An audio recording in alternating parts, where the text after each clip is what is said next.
నారాయణం నమస్కృత్య నరం చైవ నరోత్తమం దేవీం సరస్వతీం వ్యాసం తతో జయముదీరయేత్. గంగానది పరమ పవిత్రమైనటువంటి నది.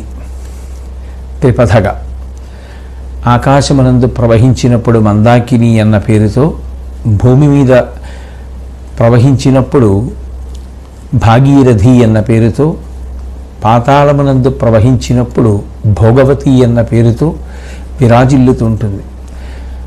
అందరి యొక్క పాపములను తొలగించగలిగినటువంటి శక్తి కలిగినది.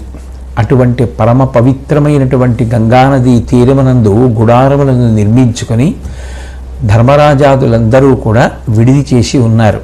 అక్కడే ధృతరాష్ట్రుడు, గాంధారి, యుయుత్సుడు మొదలైనటువంటి వారు కూడా ఉన్నారు. కారణం, ఇంకా వారికి అశౌచం ఉన్న కారణం చేత అక్కడ ఉన్న సమయంలో ధర్మరాజు గారి యొక్క అశాంతిని తొలగించడం కోసమని ప్రతిరోజు మహర్షులు వచ్చి దర్శనమిచ్చి ఆయనకి మంచి మాటలు చెప్తుండేవారు. ఇక అశౌచం పూర్తయిపోయేటటువంటి కాలము దగ్గరకు వచ్చేస్తోంది. అటువంటి సమయంలో ఒకానొక నాడు మహానుభావులైనటువంటి వ్యాసుడు, నారదుడు, దేవలుడు, దేవస్థానుడు, కన్నుడు, అట్లాగే నారద మహర్షి మొదలైనటువంటి వారందరూ కూడా వచ్చారు. ధర్మరాజు గారి సపరివారంగా వాళ్ళకి ఎదురు వెళ్ళి ఉచిత సత్కారములను చేసి అర్ఘ్యపాద్యాదులను సమర్పించి తీసుకొచ్చి కూర్చోపెట్టారు. ఇక ధర్మరాజు గారికి పట్టాభిషేకం జరగవలసినటువంటి సమయం ఆసన్నమైంది. ఎందుకనంటే దానికి ప్రతిబంధకంగా ఉన్నటువంటి అపవిత్రమైనటువంటి కాలము పూర్తయిపోయిన తరువాత ఆయనకి పట్టాభిషేకం జరగవలసి ఉన్నది. కాబట్టి ఆయన పట్టాభిషేకం పొందడానికి ఇక మానసికంగా మిగిలిపోయినటువంటి ఏకైక ప్రతిబంధకం ఆయన మనసులో ఉన్నటువంటి అశాంతి. ఆయన రెండు కారణముల చేత తీవ్రమైనటువంటి అలజడిని పొంది ఉన్నాడు. ఒకటి, అభిమన్యుడి యొక్క మరణం. అది ఆయన హృదయాన్ని బాగా కలచివేసింది. ఈ యుద్ధం పేరు చెప్పి తరువాతి తరాలకి సంబంధించినటువంటి వీరులు కూడా పెద్దలు చేసినటువంటి కుట్ర చేత పడిపోయారు. ఈ యుద్ధం వలన ఏమిటి మనం సముపార్జించుకున్నాము అన్న విషయం ఆయన మనసుని తీవ్రంగా కలచివేసింది. అంతకన్నా ఎక్కువగా కర్ణుడి యొక్క మరణం ధర్మరాజు గారిని పట్టి కుదిపేసింది. ఎందుకని అంటే ఆ కర్ణుడు మరణించాలి. ఆ కర్ణుడు మరణిస్తే తప్ప తమకు యుద్ధంలో సంపూర్ణ విజయం కలగదు అన్న ఉద్దేశ్యంతో ధర్మరాజు గారు కర్ణమరణానికి తీవ్ర ప్రయత్నం చేశాడు. అన్నిటికన్నా ఆయనే చెప్పుకున్న విషయం, అరణ్యవాస సమయంలోనూ అజ్ఞాతవాస సమయంలోనూ కూడా నేను సరిగ్గా నిద్రపోలేదు. నిద్రపోకపోవడానికి కారణం, నాకు ఎప్పుడూ కర్ణుడు కళ్ళ ముందు కనపడుతూ ఉండేవాడు. అంతటి అనితర సాధ్యమైనటువంటి వీరుడితో యుద్ధంలో గెలవడం ఎలా సంభవిస్తుంది? అది సంభవమైతే తప్ప సంపూర్ణమైనటువంటి విజయము సాధింపబడదు కనుక ఆ కర్ణుని యొక్క మరణం ఎలా జరుగుతుంది అని నిరంతరం పరితపిస్తుండేవాడు. యథార్థానికి ఒకనాడు కర్ణుడి చేతిలో తీవ్రంగా భంగపడి గాయముల పాలైనటువంటి తాను తిరిగి శిబిరానికి వచ్చి కృష్ణార్జునులు ఇద్దరూ కూడా కర్ణుణ్ణి సంహరించలేదు అనేటటువంటి అక్కసుతో ఎప్పుడూ లేనంత తీవ్రమైనటువంటి స్థాయిలో అర్జునుడితో మాట్లాడడం కూడా జరిగింది. తదనంతర పరిణామమే నిజానికి కర్ణుడు నిహతుడు కావడం. అర్జునుడు అంత పూనికతో వెళ్ళి ఆ కర్ణుణ్ణి మట్టు పెట్టడం. ఇంత కష్టపడి కర్ణుణ్ణి మట్టు పెట్టిన తరువాత ధర్మరాజు గారు ప్రయత్నపూర్వకంగా రథం ఎక్కి యుద్ధభూమికి వెళ్ళి తెగిపోయినటువంటి కంఠంతో ఉన్నటువంటి కర్ణుడి యొక్క పార్థివ శరీరాన్ని కూడా చూసి పరమ సంతోషాన్ని పొంది తిరిగి తన శిబిరానికి రావడం జరిగింది. అప్పుడు ఆయన అంత సంతోషాన్ని పొందాడు. కానీ ఎప్పుడైతే కుంతీదేవి ఆ కర్ణుడు ధర్మరాజు కన్నా పెద్దవాడు అని చెప్పిందో, ఆయన కూడా పాండవులలో ఒకడు అన్న విషయాన్ని చెప్పిందో, ఆయన మనసు కలచివేయబడడం ప్రారంభమైంది. చూడండి, ఒక వ్యక్తిని దొంగ చేతిలో కత్తి పట్టుకుని తరుగుతున్నాడు అనుకోండి, ఆ ముందు ఉన్న వ్యక్తి పరిగెడుతుంటాడు. ఏ కారణం చేతనైనా తరుగుతున్న వ్యక్తికి ఎదురు దెబ్బ తగిలి కింద పడిపోతే చేతిలో ఉన్న కత్తి అంత దూరంలో పడితే ఆ ముందు పరిగెత్తుతున్న వ్యక్తి వెనక్కి వచ్చి కత్తి తీసుకుంటే ఇప్పుడు అప్పటిదాకా వెంబడించిన దొంగ పరిగెడతాడు. అట్లా ఇప్పటిదాకా కర్ణుడు మరణించాలి మరణించాలి మరణించాలి అని కోరుకున్నటువంటి ధర్మరాజు యొక్క మనస్సులో కర్ణుడి యొక్క మరణానికి నేనే కారణమయ్యానేమో, అంత ఒత్తిడి చేశాను, అన్నగారిని చంపేశాను, ఆయన కదా రాజ్యం ఏలవలసిన వాడు, కర్ణుడు పాండవులలో ఒకడు అని తెలిసి ఉంటే అసలు ఇంత పెద్ద యుద్ధం జరిగి ఉండేదా, ఇంతమంది మరణించి ఉండేవారా, ఈ విషయాన్ని కుంతీదేవి చెప్పవలసిన సమయంలో చెప్పలేదు అన్న అక్కసు, బాధ, తాను తెలియకో లేదు రాజ్యం కోసమో లేదు శత్రువులు సమూలంగా నశించిపోవాలనేటటువంటి తీవ్రమైన ఇచ్ఛ చేతనో ఆ కర్ణుడు మరణించాలని కోరుకున్నానే అన్న బాధ ఆయనని కలచివేస్తోంది. అటువంటి సమయంలో ధర్మరాజు గారు తన మనసులో ఉన్నటువంటి బాధనంతటినీ కూడా ఆ వచ్చినటువంటి మహర్షులతో పంచుకున్నాడు. ఈ దేశంలో ఉన్న గొప్ప విషయం ఏమిటంటే, ఐహికమైనటువంటి భోగాలు అనుభవించాలనుకునేటటువంటి వాళ్ళు, విశేషమైనటువంటి సంపద కోరుకునేటటువంటి వాళ్ళు, రాజ్యములను పరిపాలించేటటువంటి పరిపాలకులు కూడా మనశ్శాంతి కావలసి వస్తే ఎవరి దగ్గరికి ఎడతారు అంటే, ఇటువంటి వాటినన్నింటినీ విడిచిపెట్టి భగవంతుని యొక్క పాదములను గట్టిగా పట్టుకున్నవాడు ఎవరుంటాడో ఆయన దగ్గరికి ఎడతారు. అంటే నిజానికి పరమశాంతి లభించేటటువంటి స్థానం ఏది అంటే భగవంతుని యొక్క పాదములు పట్టుకోవడం, ఆ శాస్త్ర జ్ఞానమును కలిగి ఉండడం, ఆ శాస్త్రజ్ఞానమును ధర్మరూపంలో అనుష్ఠాన పర్యంతంలోకి తెచ్చుకోగలగడం. ఇది ఎవరి యందు ప్రకాశిస్తుందో వారు శాంతిని అనుభవిస్తూ ఉంటారు, వారు శాంతిని ఇతరులకు పంచగలుగుతారు. అందుకే ధర్మరాజంతటి వాడు కూడా అంత తీవ్రమైనటువంటి బాధ మనసులో కలిగినప్పుడు దాన్ని వచ్చినటువంటి మహర్షులతో పంచుకున్నాడు. అప్పుడు నారదుడు ధర్మరాజు గారితో మాట్లాడుతూ, మనం పూర్వం చదివినటువంటి పర్వాలలో జరిగినటువంటి కర్ణ కథలో ఉన్న విశేషాలు కాకుండా కొన్ని కొత్త విషయాల్ని కూడా ఆవిష్కరించడం జరిగింది. అందులో నారదుడు కర్ణుడి గురించి చెప్తూ ఒక మాట అంటాడు. ఆ కర్ణుడు బ్రహ్మాస్త్రాన్ని సంపాదించాలి అని చెప్పి చాలా తీవ్రమైనటువంటి కోరికని పొందాడు. ఆ బ్రహ్మాస్త్రాన్ని ఇవ్వాలి అంటే ఆ రోజులలో వీరులందరికీ కూడా విలువిద్యలో గురువు ద్రోణాచార్యుల వారు కాబట్టి ద్రోణాచార్యుల వారిని ఆశ్రయించాడు. ద్రోణాచార్యుల వారికి వ్యక్తిగతమైనటువంటి పక్షపాతం ఏం లేదు, ఎవరు నమ్ముకున్న సిద్ధాంతాలు వారికి ఉంటాయి.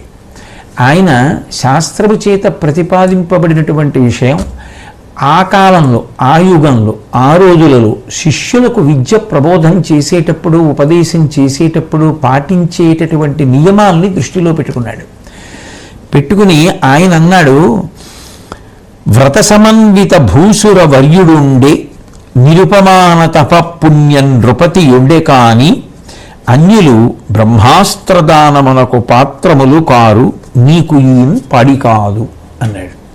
ఓ కర్ణ, ఈ అస్త్రాన్ని ఉపదేశం చెయ్యాలి అంటే కొన్ని విషయములను పరిశీలించవలసి ఉంటుంది. ఒకటి, బ్రహ్మాస్త్రాన్ని ఎవరికి ఇవ్వవచ్చు అంటే వ్రత సమన్విత భూసుర వర్యుడుండే, శాస్త్రములను చదువుకున్నటువంటి వాడై ఆ చదువుకున్నటువంటి శాస్త్రములో ఉన్న విషయములను ప్రతిరోజు దీక్షగా పాటించేటటువంటి వాడై ఉంటే, తిరుగులేని నమ్మకం శాస్త్రం మీద ఉన్నవాడై ఉండాలి. ఆ చదువుకున్నటువంటి శాస్త్రము ఏది అంత నమ్మకంతో చదువుకున్నాడో దాన్ని అనుష్ఠించడం కూడా అలా అనుష్ఠించేవాడై ఉండాలి. అప్పుడు వ్రత సమన్విత భూసుర వర్యుడుండే, అటువంటి శాస్త్రం చదువుకుని అనుష్ఠించే బ్రాహ్మణుడైతే ఇవ్వచ్చు. నిరుపమాన తప పుణ్య నృపతి ఉండే కాని ఎవరితోనూ పోల్చడానికి వీలు లేనంత అపారమైన పుణ్యమును సంపాదించుకున్నటువంటి రాజుకి ఇవ్వవచ్చు. వీళ్ళిద్దరికీ ఇవ్వవచ్చు తప్ప అన్యులు బ్రహ్మాస్త్రదానమునకు పాత్రములు కారు. ఇతరులకు బ్రహ్మాస్త్రమును ప్రదానం చేయడం శాస్త్రవిహితం కాదు. అలా బ్రహ్మాస్త్రం దానం చేయడం సాధ్యమయ్యే విషయం కాదు. ఆయన తన స్వంత అభిప్రాయంగా కాదు చెప్తున్నది, ఆయన ఆనాడు ఉన్న నియమాల్ని దృష్టిలో పెట్టుకుని చెప్తున్నాడు అని స్పష్టమవుతోంది. నీకు ఈయన పాడి కాదు, అందుచేత నేను నీకు ఇవ్వలేకపోతున్నాను. వ్యక్తిగతంగా ఏదో ఇతర కారణముల చేత నీకు ఇవ్వట్లేదు, నువ్వంటే నాకు కోపం ఉంది, నువ్వు అర్జునుడి మీద కోపం పెట్టుకున్నావు, ఇవి కాదు. ఆయన విద్యాబోధ చేసేటప్పుడు ఏ నియమములను ఆయన పాటించాడో, ఏవి నమ్మాడో, ఆ యుగంలో ఏవి పాటింపబడ్డాయో వీటిని ప్రమాణంగా తీసుకొని చాలా చాలా పెద్ద పెద్ద అస్త్రములను ఉపదేశం చేస్తూ ఉండేవారు. ఆ నియమాన్ని ఉటంకించాడు ద్రోణుడు. కానీ కర్ణుని యందు చాలా తీవ్రమైనటువంటి ఇచ్ఛ ఉంది, బ్రహ్మాస్త్రాన్ని పొంది తీరాలి అని. ఆ కారణం చేత పరశురాముణ్ణి ఆశ్రయించాడు. ఆ పరశురాముణ్ణి ఆశ్రయించినప్పుడు బ్రహ్మాస్త్రాన్ని పొందాడు. కానీ ఒకనాడు పరశురాముడు ఒళ్ళో పడుకుని నిద్రపోతున్నటువంటి సమయంలో ఒక కీటకం ఒకటి కర్ణుడి యొక్క తొడ కింద చేరి కురికేస్తుంటే నెత్తురు కారిపోతున్నా కూడా గురువుగారికి నిద్రాభంగం కలుగుతుందని ఓర్పు పట్టి కూర్చుని ఉంటే కొంతసేపటికి నిద్ర లేచినటువంటి పరశురాముడు అంత నెత్తురు కారిపోయింది, ఇంత ఓర్పు పట్టడం బ్రాహ్మణుడికి సాధ్యం కాదు, నిజంగా చెప్పు నువ్వు ఎవరు అంటే కర్ణుడు నిజం చెప్పేసినటువంటి కారణం చేత పరశురాముడు శపించాడు. నీకు ఈ బ్రహ్మాస్త్రము కానీ భార్గవాస్త్రము కానీ నేను నేర్పిన విద్యలు కానీ సరి అయినటువంటి సమయంలో నీకు అవసరం వచ్చినప్పుడు ప్రచోదనం కావు, అవి నీకు ఉపయుక్తమైనవి కావు. అంటే నీకు ఏ సమయంలో అవసరమో ఆ సమయంలో ఆ విద్య పనికిరాదు. అది మనం కర్ణుడు యుద్ధం చేస్తున్న సమయంలో కూడా ఎలా అన్వయమైంది అన్నది పూర్వం పరిశీలించడం జరిగింది. ఇప్పుడు నారదుడు ధర్మరాజుతో మాట్లాడుతూ చెప్పిన విషయం ఏమిటంటే, గ్రస్తుడు అనబడేటటువంటి ఒక రాక్షసుడు ఉన్నాడు. ఆ రాక్షసుడు భృగుపత్నిని అపహరించి శాపం కారణంగా కీటకంగా మారాడు. ఆ మారినటువంటి కీటకమే కర్ణుని యొక్క తొడని తొలిచింది. నిజానికి పూర్వం ఎప్పుడూ అటువంటి కీటకం కనపడనటువంటి కారణం చేత కర్ణుడు ఇంద్రుడు కీటక రూపంలో వచ్చాడు అని అనుకున్నాడు. ఆ విషయం కర్ణపర్వంలో ఉంది. కానీ వచ్చినవాడు ఇంద్రుడు కాదు, గ్రస్తుడు అనబడేటటువంటి రాక్షసుడు సుమ. ఆయన భృగుపత్తిని అపహరించి అటువంటి శాపాన్ని పొంది కీటకం అయ్యాడు అని నారద మహర్షి ఈ పర్వంలో, శాంతి పర్వంలో ధర్మరాజు గారితో చెప్తున్నారు. అలాగే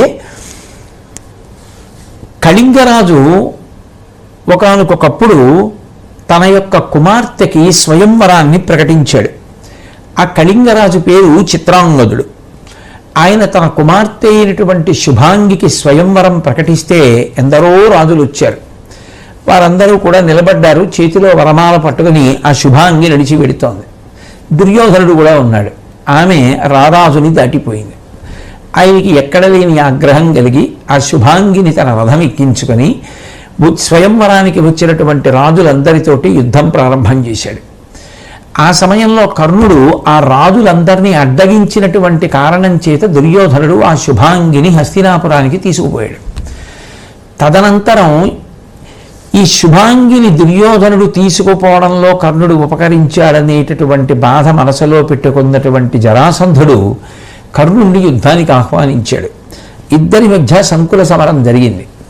జరిగిన తర్వాత ఎన్ని రోజులైనా సమరంలో ఎవరికీ విజయం సంప్రాప్తించకపోవడం జరాసంధుడు తీవ్రంగా బడలిపోయినటువంటి కారణం చేత కర్ణుని యొక్క హస్తలాఘవాన్ని, ఆయన యొక్క విలువిద్యా కౌశలాన్ని, భుజ పరాక్రమాన్ని, శౌర్యాన్ని మెచ్చుకుని మాలిని అనబడేటటువంటి అధిక సంపదలకు నిలయమైనటువంటి నగరాన్ని కర్ణుడికి కానుకగా ఇచ్చాడు. ఆ కానుకని స్వీకరించినటువంటి కర్ణుడు తిరిగి హస్తినాపురానికి వచ్చి దుర్యోధనుడిని కలుసుకున్నాడు. ఓ ధర్మరాజా, కర్ణుడు మరణించాడు అంటే కేవలంగా అర్జునుడు మాత్రమే చంపేశాడు, నువ్వే కర్ణుడి యొక్క ఆ మరణమునకు కారణము అని అనుకోవద్దు. ఎందుకో తెలుసా? ఇందులో రెండు కోణములను పరిశీలించవలసి ఉంటుంది. కర్ణ మరణానికి కావలసినటువంటి నేపథ్యాన్ని విధి శాపముల రూపంలో ఎప్పుడో నిర్ణయం చేసేసింది. అందుకే ఇంద్రుడు వచ్చి ఆయనకి పుట్టుకతో ఉన్నటువంటి సహజ కవచ కుండలములను తీసేసుకున్నాడు. అక్కడితో సామాన్యమైన మనుష్యుడు అయిపోయాడు అని కృష్ణ పరమాత్మయే చెప్పారు ఆ కర్ణపర్వంలో. కాబట్టి ఇంద్రుడు సహజ కవచ కుండలములను తీసుకున్నాడు. ఒక బ్రాహ్మణుడు యుద్ధ సమయంలో నీ ప్రాణం మీదకు వచ్చినప్పుడు రథచక్రం భూమిలో దిగబడిపోతుంది అని శాపం ఇచ్చాడు. పరశురాముడు అస్త్ర విద్య విషయంలో శాపం ఇచ్చాడు. శల్యుడు సారథ్యం చేసేటప్పుడు మానసికంగా కర్ణుణ్ణి తీవ్రంగా బలహీనుణ్ణి చేసేటట్టుగా వ్యతిరేకమైన మాటలన్నీ మాట్లాడుతూ వచ్చాడు. భీష్ముడు యుద్ధానికి ప్రారంభంలోనే కర్ణుణ్ణి అర్ధరథుడిగా నిర్ణయించాడు. శ్రీకృష్ణ పరమాత్మ కర్ణుని యొక్క మరణానికి కావలసినటువంటి వ్యూహాన్నంతటినీ అమలు చేసి ధర్మరాజు గారి పక్షాన సాక్షాత్ భగవానుడే ఎదురు నిలబడ్డాడు. ఇటువంటి సమయంలో కర్ణుడు మరణించింది కేవలం అర్జునుడి యొక్క అస్త్రముల చేత అని నిర్ణయించడం సాధ్యం కాదు ధర్మరాజా. కర్ణుడి మరణానికి నేపథ్యంలో ఇవన్నీ కూడా కారణాలై ఉన్నాయి. వీటికి తోడు నాకు ముందు తెలియలేదు, తెలిసి ఉంటే నేను కర్ణుడిని చంపేవాడిని కాదు, మా అన్నగారిగా బ్రతికుండేవాడు అని నువ్వు అంటున్నావు. కానీ నేను నీకు ఒక విషయం చెప్తాను. నీ దగ్గరికి వచ్చి ఏ కుంతీదేవి తన కుమారుడు కర్ణుడని చెప్పిందో అదే కుంతీదేవి నీకన్నా ముందు కర్ణుడి దగ్గరికి వెళ్ళింది. యుద్ధ ప్రారంభానికి ముందరే కర్ణుడి దగ్గరికి వెళ్ళి, కర్ణ, నువ్వు నా కుమారుడివి, రాధాదేవి కుమారుడవు కావు, నువ్వు పాండవ పక్షంలోకి వచ్చేసేయమని చెప్పింది. ఆ విషయాన్ని సూర్యనారాయణమూర్తి కూడా ఆకాశంలోంచి ధృవపరిచి మీ తల్లి కుంతీదేవి ఎట్లా చెప్పిందో అట్లా నడుచుకో అని చెప్పాడు. సాక్షాత్తు సూర్యనారాయణమూర్తియే చెప్పినా, తల్లి కుంతీదేవియే చెప్పినా కర్ణుడు మీ పక్షానికి రావడానికి అంగీకరించలేదు. దుర్యోధనుడితో ఉన్నటువంటి స్నేహాన్ని పురస్కరించుకొని, దుర్యోధనుడు చేసినటువంటి ఉపకారములను దృష్టిలో పెట్టుకుని ఆయన పట్ల ఉండవలసినటువంటి కృతజ్ఞతని, తాను పాటించవలసినటువంటి విషయాన్ని మనసునందు దృఢముగా విశ్వసించిన వాడై మీ పక్షంలోకి రావడానికి అంగీకరించలేదు. అంగీకరించకుండా ఆవలి పక్షంలో నిలబడ్డాడు.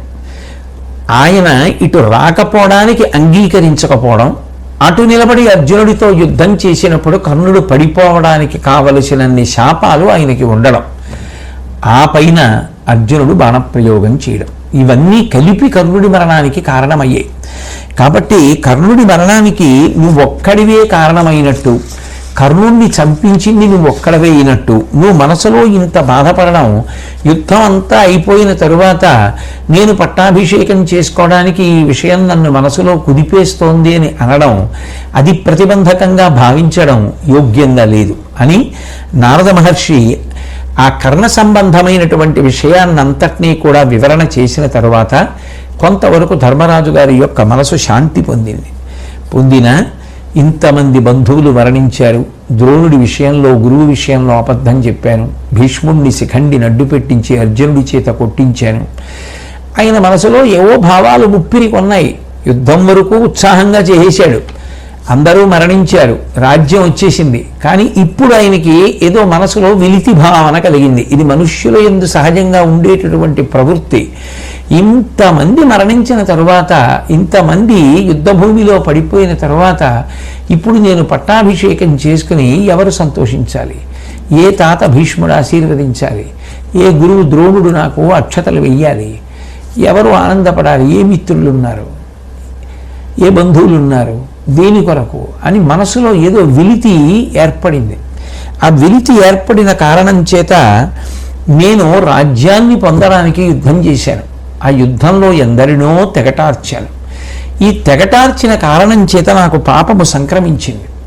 ఇప్పుడు రాజ్యస్వీకారము కొరకు చేసిన యుద్ధము కాబట్టి తద్దోషమును నివారించుకోవాలి అంటే రాజ్య పరిత్యాగమే పరిష్కారం. నేను రాజ్యమును విడిచిపెట్టేస్తే, త్యాగశీలుడనైతే జనన మరణ దుఃఖములకు అతీతమైన స్థితిని పొందుతాను. ఎందుకంటే త్యాగేనైకే అమృతత్వమానసు, త్యాగము చేత అమృతత్వమును పొందుతాడు అని శృతి పేర్కొంటోంది. కాబట్టి నేను రాజ్య త్యాగము ద్వారా రాజ్యమును పొందడానికి యుద్ధమునందు ఏ పాపములు చేశానో వాటిని కడిగేసుకుంటాను. కాబట్టి నాకు ఈ రాజ్యం వద్దు, ఈ రాజ్యాన్ని స్వీకరించాను అంటూ ఆయన పాండవులను, మిగిలిన వారిని అందరినీ కూడా చూసి, ధర్మపదంబున ధరణి సేకురికిన్, నేను ఈ ధర్మపదంలో రాజ్యాన్ని పరిపాలించాలి అనేటటువంటి ఉత్సాహంతో లేను కాబట్టి నేను ఈ రాజ్యాన్ని విడిచిపెట్టేసి అరణ్యములకు వెళ్ళిపోతాను. వెళ్ళిపోయి అక్కడ ఉండేటటువంటి మున్యాశ్రమములలో కూర్చుంటాను, మంచి విషయములను వింటూ ఉంటాను. ఆ విన్న విషయములు ఉన్నాయో వాటిని అనుష్ఠిస్తూ ఉంటాను. దీని మీద కోరిక లేకుండా బ్రతుకుతాను. ఇక నా శేష జీవితం అంతా కూడా కందమూలములను తింటూ ప్రశాంతమైనటువంటి రీతిలో గడిపేసి ఈ రాజ్యాన్ని పరిత్యజించేస్తే నాకు పాపము తొలగిపోతుంది. నేను ఈ జనన మరణ చక్రము నుంచి విడుదల పొంది శాశ్వతమైనటువంటి బ్రహ్మస్థానమును పొందుతాను. నాకు ఇప్పుడు దాని మీద అనురక్తి ఉంది తప్ప ఇక రాజ్య స్వీకారమునందు అనురక్తి లేదు. కాబట్టి నాకు ఈ రాజ్యం వద్దు అన్నాడు. అంటే అర్జునుడు మాట్లాడుతూ, ధర్మపదంబున ధరణి సేకురినన్ పాలింపక సత్వంబు పెంపు మాలి విడుచుట యొప్పుని విను ఇట్టులైన మున్నేల భూపాలుర నెల్ల చంపి తరలి రాజ్యము దక్కి అడవికి చనిన బెలంబరుగాక మీలండ్రే జనులు కిల్బిష శంక కలిగిన అశ్వమేధాది పుణ్యకర్మంబుల పోదే వంశధర్మ మెడల కృపణ కర్మంబు కోరితి అర్ధంబు సువ్వే సకల ధర్మకారి ఎడమి లేనివాడ నడపీనుగా అను నహుషోక్తి వినమే దాని నుదవలదే. చాలా చక్కనైనటువంటి రీతిలో ప్రశ్నకి తగినటువంటి సమాధానం చెప్తూ అర్జునుడు హితాన్ని మాట్లాడుతున్నాడు. మనం ధార్మికమైనటువంటి మార్గంలో యుద్ధం చేశాం. ఎందుకని అంటే క్షాత్రధర్మంలో రాజ్యాన్ని పొందాలి అంటే యుద్ధం చేయాలి. పైగా ఆ యుద్ధం చేయడం వినా వేరొక మార్గం లేని స్థితిని దుర్యోధనుడు కల్పించాడు. కాబట్టి మనం యుద్ధం చేశాం. ఆ యుద్ధంలో విజయాన్ని పొందాం. విజయాన్ని పొంది రాజ్యాన్ని పొందాం. ఇప్పుడు ఈ రాజ్యాన్ని పొందిన తరువాత ఈ రాజ్యాన్ని పరిపాలన చేయకపోతే యుద్ధంలో ఎందుకు బలపరాక్రమాన్ని చూపించినట్టు, ఎందుకు శత్రు నిర్మూలనం చేసినట్టు? ఇప్పుడు రాజ్యం వదిలిపెట్టేసి అరణ్యానికి వెళ్ళిపోతే జనులందరూ కూడా హాస్యం ఆడతారు. ఇంత కష్టపడి యుద్ధం చేసి అందరినీ చంపి రాజ్యాన్ని పొందినవాడు పరిపాలించి ప్రజలు శాంతిగా ఉండేటట్టు చూడవలసిన వాడు చూడకుండా నేను అశాంతిగా ఉన్నానని అడవులు పట్టిపోయాడు అని నవ్వరా? కాబట్టి అట్లా చేయకూడదు. అన్నిటికన్నా నీకు ఒక మాట చెప్తాను ధర్మజ. నీకు ఒకవేళ యుద్ధం చేసినప్పుడు పాపం సంక్రమించిందన్న భావన బలీయంగా మనసులో నాటుకుని ఉంటే అది తొలగించుకోవడానికి అశ్వమేధాది యాగములు చెయ్యి. అశ్వమేధాది యాగములు చెయ్యడానికి కావలసినటువంటిది ధనం. కాబట్టి ఆ ధనము ఉన్నటువంటి వాడు ఎటువంటి కార్యాన్నైనా చెయ్యగలడు. రాజ్యాన్ని పొంది రాజువైతే అశ్వమేధయాగం చెయ్యొచ్చు, పాపములు పోగొట్టుకోవచ్చు. ధనం లేనివాడు నడపీనుగు వంటి వాడు అని చెప్పిన నహుషుడు చెప్పినటువంటి మాట జ్ఞాపకం చేసుకో. ఆ ధనాన్ని సద్వినియోగం చెయ్యి. రాజుగా ధనాన్ని సద్వినియోగం చేసి అశ్వమేధయాగం చేసి పాపాన్ని పోగొట్టుకో. నీకు ఏదైనా అనుమానం ఉంటే దాన్ని అట్లా తొలగించుకునే ప్రయత్నం చేయి తప్ప మూలమైనటువంటి రాజ్యాన్నే పరిత్యజించి నేను ఎక్కడికో వెళ్ళిపోతాను, కందమూలాలు తింటాను అనేటటువంటి ప్రతిపాదన ఆమోదయోగ్యంగా లేదు. అది అందరూ సంతోషించడానికి యోగ్యమైన పద్ధతి కాదు. కాబట్టి రాజ్యమును స్వీకరించు అన్నాడు. అంటే ధర్మరాజు గారు అన్నాడు, సారహీనములగు సంసార సుఖములు విడిచి ఏకాకినై అడవికేగి తాపస వాక్యామృతములు వీనుల గ్రోలి చెలిమి వేర్పాటున చిరమరలకు జొరక నిందాస్తుతులు సరిగా కొనుచు కత్తి ఒకడు వ్రేసినను వేరొక్క రెండు చందనంబలదిన డెందమై ఇరువుర ఎడ సమంబుగా మూగ జడుడనంగమెలగి తగువేళ పర్ణశాలలకు నరిగి ఎత్తగా భిక్ష ఎవ్వారు లెట్టిలేమి ఇడిన గైకొని నాలుగేనెడల మాత్ర కన్నదాన తృప్తుండనై ఉన్న మేలు. ధర్మరాజు గారు, అర్జున, నువ్వు చెప్పినటువంటి విషయాన్ని నేను విన్నాను. కానీ ఈ సంసారమునందుండేటటువంటి సుఖములన్నీ కూడా సారహీనములు. కాబట్టి నేను ఏకాకిగా అరణ్యానికి వెళ్ళిపోతాను. అక్కడ తాపసులు చెప్పేటటువంటి మంచి విషయములన్నింటినీ కూడా చెవులారా వింటూ ఉంటాను. నేను స్నేహమునకు శత్రుత్వమునకు ఒకే స్థాయిని ఇస్తాను. ఒకరు నన్ను పొగిడారని పొంగిపోను, ఒకరు నన్ను తెగిడారని బాధపడను. అటువంటి స్థితిని పొందుతాను. నిందాస్తుతుల యందు ఒక్కలాగే ఉంటాను. స్నేహము ఒకటే, వైరము ఒకటే. రెండిటికి ఈ మధ్య ఏ భేదాన్ని పాటించను. ఆ పైన కత్తి పట్టుకుని ఒకడు వచ్చి నా మీద దాడి చేసి గాయపరిచిన, వేరొకడు వచ్చి చందనాన్ని శరీరానికి అలదిన, రెండిటిని సమానంగానే చూస్తాను. నాకు ఆకలి వేస్తే ఆ పర్ణశాలల దగ్గర భిక్షాటన చేస్తాను. ఎవరు ఏది భిక్షాపాత్రలో వేస్తే దాన్ని తింటూ ఉంటాను. ఆ విధంగా ఈ నాలుగు దిక్కుల మధ్యలో సంపూర్ణమైనటువంటి ప్రశాంతతని అనుభవిస్తూ శేష జీవితాన్ని పొందుతాను. కాబట్టి ఏకాకిగా అడవికి వెళ్ళిపోతాను. అంటే నకులుడు అన్నాడు, గృహస్థాశ్రమాన్ని వదిలిపెట్టేసేసి యోగాన్ని ఆశ్రయించి నువ్వు ఎక్కడో అరణ్యాలలో ఉంటాను అని అంటున్నావు. అది ఎవరు చేయవలసిన పని? సర్వసంగ పరిత్యాగులు చేయవలసినటువంటి పని. అన్నీ వదిలిపెట్టేసినటువంటి వాళ్ళు అటువంటి స్థితిని పొందుతారు. నువ్వు రాజువి, నీకు అది యోగ్యం అవుతుందా? నువ్వు ఏ ధర్మాన్ని పాటించాలో ఆ ధర్మాన్ని నువ్వు పాటించాలి. అంతేకాని నీకు యోగ్యము కాని ధర్మాన్ని నువ్వు ఎలా స్వీకరిస్తావు? పైగా ఏకాకిగా వెళ్ళిపోవడం అన్న మాట ఎలా అన్వయం అంటూ, తక్కిన 3 ఆశ్రమములు ఒక్క దశ, గృహస్థ ధర్మము ఒక దశ, తొలయం దెక్కింప వానితోన యొక్కటి సరితూగెనందురు వీషబుధుల్. ఉన్నటువంటివి 4 ఆశ్రమాలు: బ్రహ్మచర్యాశ్రమము, గృహస్థాశ్రమము, వానప్రస్థము, సన్యాసము.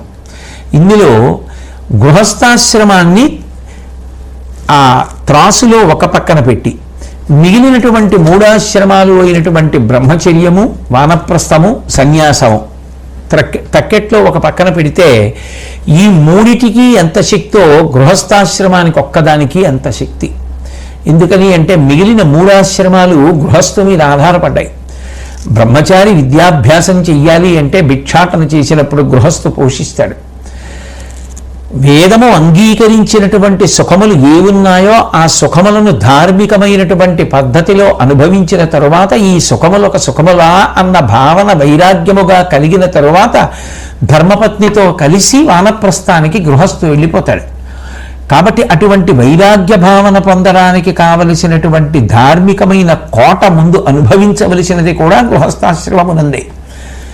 పూర్ణ వైరాగ్యం కలిగిన తరువాత సన్యాసి కావడానికి కూడా ముందు గృహస్థు. ఎక్కడో కారణ జన్మలు ఉండవచ్చు కాక, శంకర భగవత్పాదుల వంటి వారు, చంద్రశేఖరేంద్ర సరస్వతి మహాస్వామి వారి వంటి వారు, అటువంటి వారు కోటాను కోట్లలో ఎక్కడో కారణ జన్ములు కొద్ది మంది ఉంటారు. బ్రహ్మచర్యమునందే సన్యాసాశ్రమమును స్వీకరించినటువంటి వారు తప్ప ఈ 3 ఆశ్రమాలు తక్కెటలో ఒక పక్కన పెడితే గృహస్థాశ్రమమునకు ఆ 3 కలిపితే సమానం. అంత గొప్పది సుమా గృహస్థాశ్రమం. ఆ ఆశ్రమాన్ని వదిలిపెట్టేసి నువ్వు వేరొక ఆశ్రమాన్ని స్వీకరిస్తే శాంతి కలుగుతుందనుకోవడం పొరపాటు. ఈ ఆశ్రమం శాంతిని పొందడానికి, జ్ఞానాన్ని పొందడానికి, వైరాగ్యాన్ని పొందడానికి, మోక్షాన్ని పొందడానికి కూడా పరమ సురక్షితమైన కోట. ఎందుకని? గృహస్థుగా తరించిన వారు లేరా? త్యాగరాజస్వామి తరించలేదా? రామచంద్రమూర్తి తరించలేదా? ఎందరో ఋషులు పత్నులతో కూడుకున్న వారై శిష్యులను ఉద్ధరించి తాము తరించలేదా? ఎంతమంది తరించలేదు? కాబట్టి గృహస్థాశ్రమము యోగ్యమే. అటువంటి గృహస్థాశ్రమాన్ని విడిచిపెట్టి నువ్వు ఏకాకిగా అడవకు వెడతాను అని ప్రతిపాదించినటువంటిది సమంజసంగా లేదు. తర్వాత, పరుల వధింపక ఎవ్వడు ధర ఏలించెపుమ పూర్వ ధరణీశులలో బొరయదు పాపము సుగతిక అరిగిరివారు ఈవు అట్లు అగుటొప్పు నృపా. ఓ ధర్మరాజా, పూర్వం రాజులు ఎందరో రాజ్యాన్ని పరిపాలించారు. వాళ్ళల్లో ఏ రాజు యుద్ధం చేయలేదా? ఏ రాజు యుద్ధంలో ఎవరినీ చంపలేదా? యుద్ధం చేసిన రాజులు, యుద్ధాల్లో ఇతర రాజుల్ని చంపిన రాజులు అందరూ కూడా భ్రష్టత్వాన్ని పొందారా? లేదుగా. వాళ్ళందరూ ఉన్నత లోకాలు పొందారు కదా, వాళ్ళందరూ కూడా స్వర్గప్రాప్తిని పొందారు కదా. అటువంటప్పుడు వాళ్ళందరికీ లేనిది నీకొక్కడికి మినహాయింపు ఎందుకు వస్తుంది? నువ్వొక్కడివి మాత్రం యుద్ధం చేశావు కాబట్టి పాప పంకిలంలో పడిపోతావా? వాళ్ళందరికీ లేని నియమం నీకు వచ్చిందా? ఏమి ఆలోచించు ధర్మరాజా నువ్వు. బొరయదు పాపము. ఎవరు చెప్పారు యుద్ధం చేస్తే పాపం వచ్చిందని? ధార్మికంగా ఒక రాజు చెయ్యవలసిన యుద్ధాన్ని చేసినప్పుడు దాని వలన పాపము సంక్రమించదు. ఆ కాలంలో, ఆ రోజులలో, ఆ యుగంలో రాజులు యుద్ధం చేసి రాజ్యాన్ని పొందాలి. కాబట్టి ఆ ధర్మాన్ని నువ్వు పాటించి పొందినప్పుడు నీకు ఏ విధంగా పాపం సంక్రమిస్తుంది? సుగతిక ఎరిగి వారు, వాళ్ళందరూ కూడా ఉత్తమ లోకాలు పొందారు కాబట్టి ఉత్తమ లోకాలు పొందవు అని ఎందుకు బెంగపెట్టుకుంటున్నావు?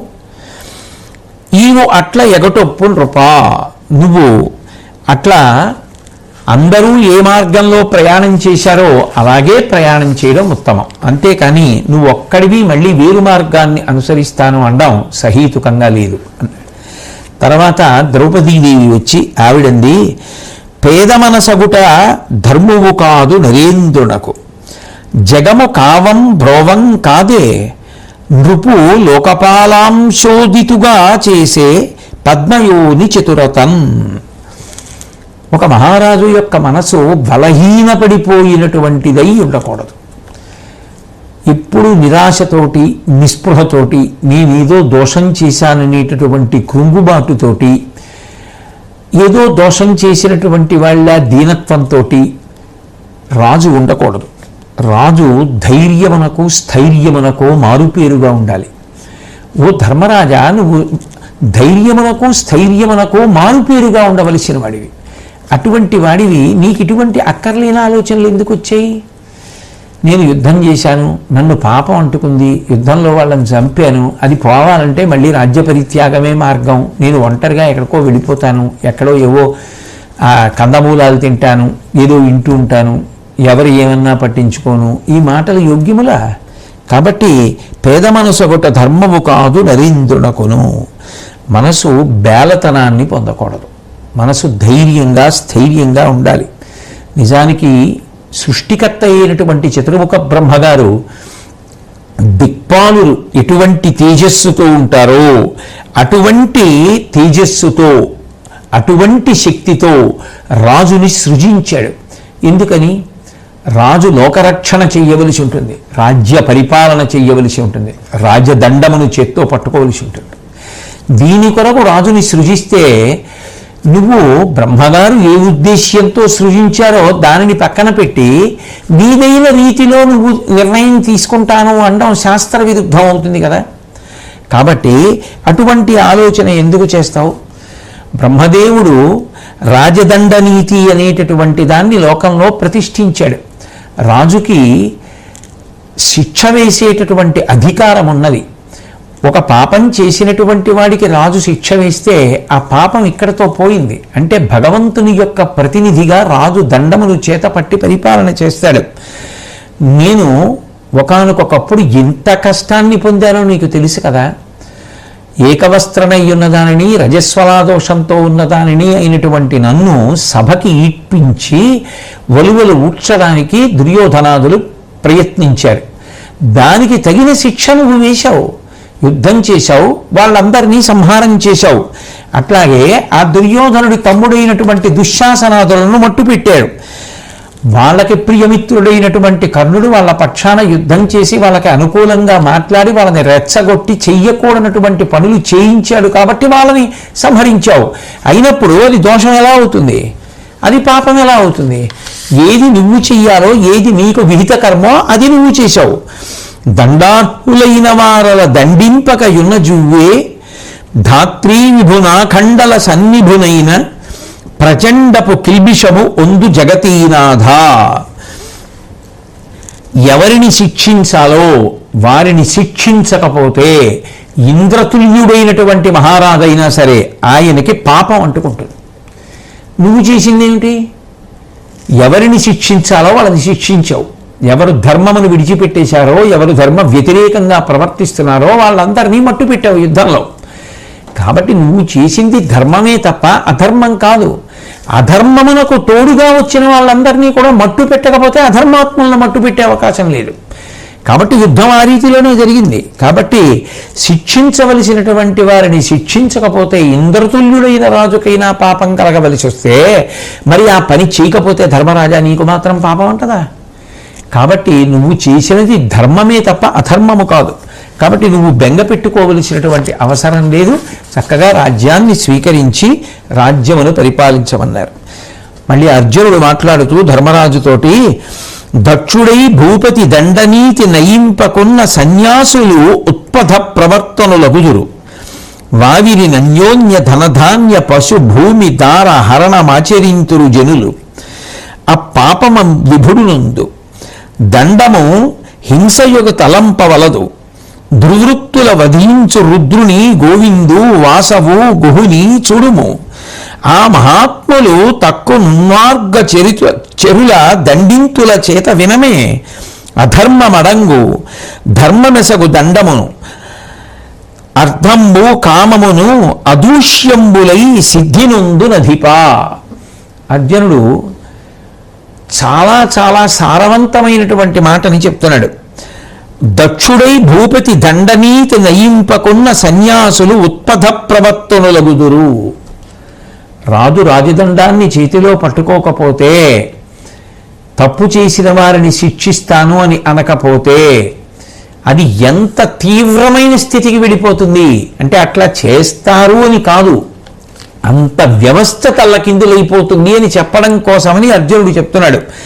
సన్యాసులు కూడా అక్రమ మార్గాన్ని అనుసరిస్తారు అంటే దాని అర్థం పాలు విషమవుతాయని ఎవరైనా అనుకుంటారా? అనుకోరు. అంటే రాజు రాజదండాన్ని పట్టుకుని కూర్చోకపోతే అంత తీవ్ర పరిణామములు ఏర్పడతాయి అన్నది ప్రతిపాదన. అంతేగాని నిజంగా అలా ఎవరినో ఎత్తి చూపడమో నిందించడమో అర్జునుడి యొక్క ఉద్దేశ్యమని నేను వ్యక్తిగతంగా అనుకోవడం లేదు. ఇక వావిరి నన్యోన్య ధనధాన్య పశుభూమి దార హరణమాచరింతురు జనులు. బలవంతులైనటువంటి వారు బలహీనులైనటువంటి వారి యొక్క స్త్రీలని, ధనాన్ని, భూమిని, పశువుల్ని, ఆభరణాల్ని అన్నిటినీ కూడా అపహరిస్తారు. ఆ పాపమ విభు నుందు రాజదండాన్ని పట్టుకుని పరిపాలించి కాపాడవలసినటువంటి రాజు రాజదండాన్ని విడిచిపెట్టేసి ఇచ్చవచ్చినట్టు ప్రవర్తించడానికి ప్రజలకు అవకాశము కల్పించినటువంటి ప్రభువుకి ఈ పాపం అంతా అంటుకుంటుంది. దండము హింసయుగ తలంపవలదు. రాజదండం పట్టుకోవడం, రాజధర్మాన్ని ఆచరించడం, దుష్టుల్ని శిక్షించడం. ఓ ధర్మరాజా, నువ్వు హింసగా భావన చెయ్యవద్దు. దుర్వృత్తుల వధించు రుద్రుని గోవిందు వాసవు గుహుని చూడు. దుష్టమైనటువంటి నడవడి కలిగినటువంటి వారిని శిక్షించినటువంటి శ్రీ మహావిష్ణువైనా, శివుడైనా, సుబ్రహ్మణ్యుడైనా, ఇంద్రుడైనా రాజదండాన్ని చేతపట్టి ధర్మ సంస్థాపనార్థం అట్లాగే ప్రవర్తిస్తారు. ఆ మహాత్ములు తక్కువ నిర్మార్గ చరుల దండితుల చేత వినమే. ఎవరు ధర్మ మార్గాన్ని విడిచిపెట్టారో వాళ్ళని భగవత్ స్వరూపాల అవతారాలు కూడా దండించి కాపాడాయి కదా లోకాన్ని. అటువంటి వారిని దండించి లోకాన్ని కాపాడకపోతే లోకమేమైపోతుంది? అందుకని భగవంతుడు అంతటి వాడు శిక్ష వేశాడు. అధర్మమడంగు ధర్మమెసగు దండమున అర్థంబు కామమును అదూష్యంబులై సిద్ధి పొందు నధిపా. కాబట్టి ఆ దుర్మార్గులను దండించినటువంటి కారణం చేత భగవంతుని యొక్క అవతారములు కూడా గౌరవాన్ని పొందుతున్నాయి. ఆ దండనీతి వలననే అధర్మం అణిగిపోతోంది. అర్ధకామములు రెండు నిందల పాలు కాకుండా ధర్మంతో ముడిపడుతున్నాయి. కామము ధర్మముతో ముడిపడుతోంది అంటే రాజు చేతిలో ఉన్న రాజదండం, అర్థము ధర్మంతో ముడిపడిపోతోంది అంటే రాజు చేతిలో ఉన్న రాజదండం. లేకపోతే ఎవడిష్టం వచ్చినట్టు వాడు సంపాదించి ఎవడిష్టం వచ్చినట్టు వాడు ఖర్చు పెడితే మిగిలిన వాళ్ళు ఏమైపోతారు? ఎవడిష్టం వచ్చినట్టు మనసులో పుట్టిన కోరిక వాడు తీర్చుకోవడం మొదలు పెడితే సమాజం ఏమైపోతుంది? అలా జరగకుండా ఉంటుంది అంటే రాజు రాజదండాన్ని చేత్తో పట్టు కూర్చున్నాడు కాబట్టి. మహారాజా, అది హింస అవుతుందని ఎందుకు అనుకుంటున్నావు? కాబట్టి నువ్వు సింహాసనాన్ని అధిష్ఠించు అంటే భీముడు అన్నాడు, ఆ సభలో పడినట్టి బన్నంబును అడవుల తిరిగెడునప్పుడు దుష్ట దైత్యుల చేత సైంధవునిచే నొరపుల పడ్డ విషాదంబు పరమ దైన్యమున కోర్చి కొలిచి మార్చుని పాలననున్న దుఃఖంబును ద్రోహుల గనుపు కొట్టి విలువరించదనది తలచి కృష్ణుని నిశ్చయంబూది ధర్మంబ ఎగట తెలిసి రణమనర్చితి. నేను ధర్తరాష్ట్రులుండే నీవు వారల నుండెను చావచూడవలయుటప్పుడెరుంగవే వసుమతీశ ఇప్పుడెడలుట నింద్యంబ ఇంత నిజము. ఒకానొకప్పుడు సభలో మాయాద్యూతాన్ని కల్పించి మన రాజ్యాన్ని అపహరించి కౌరవులు మనకి అరణ్యవాసం, అజ్ఞాతవాసం విధించారు. అప్పుడు మనం అరణ్యాల్లో ఎన్ని కష్టాలు పడ్డాం, అజ్ఞాతవాసంలో విరాటరాజు గారి కొలువులో ఎన్ని కష్టాలు పడ్డాం. అప్పుడు నువ్వేమనేవాడివి? ఈ అరణ్యవాస అజ్ఞాతవాసాలు పూర్తయిపోయిన తర్వాత ధార్మికమైన మార్గంలో అవసరమైతే యుద్ధం చేసి మళ్ళీ పౌరుష ప్రతాపాలు చూపించి మన రాజ్యం మనం పొందుదాం అంటుండేవాడివి కదా ధర్మరాజా. ఆ పద్ధతి అనుసరించే కదా యుద్ధానికి సిద్ధపడ్డాం. యుద్ధానికి సిద్ధపడ్డప్పుడే నీకు తెలుసు కదా, కౌరవుల చేతిలో మనమైనా మరణించాలి, మన చేతిలో కౌరవుల అయినా మరణించాలి. అయినప్పుడు ఇప్పుడు కౌరవులందరూ మన చేతిలో మడిసిపోయిన తర్వాత అయ్యో యుద్ధం చేయడం తప్పైపోయింది అన్నాం, ఆశ్చర్యం కదా. మరి ఈ బుద్ధి అప్పుడు ముందే ఉండాలి. అప్పుడు యుద్ధం చేసేసిన తర్వాత అయ్యో ఎందుకు చేశానని వేళ్ళు విరుచుకుంటే ప్రయోజనం ఏంటి? కాబట్టి అప్పుడు ఏది ఆలోచనలోకి వచ్చిందో ధర్మంగా ఆచరించిన తర్వాత కూడా అది ధర్మమే తప్ప నీకిప్పుడు ఒక భ్రాంతి రూపమైనటువంటి పరిస్థితి ఏర్పడింది. వాళ్ళందరినీ చంపేసినటువంటి కారణం చేత మనసులో ఏర్పడినటువంటి వెలితి దోషం చేశానేమో అనేటటువంటి భావనని ఎందుకు కల్పింపచేస్తోంది. కాబట్టి అటువంటి భావన పెట్టుకోవద్దు అని చెప్తే దేవస్థానుడు అనబడేటటువంటి ముని ధర్మరాజు గారి మనసు బాగా ఊంచుకునేటట్టుగా చూడడం కోసమని, కావున సిద్ధ్యసిద్ధుల వికారము వందక ద్రోహమెయ్యడం వావిరి చేయకేలు భవనంబు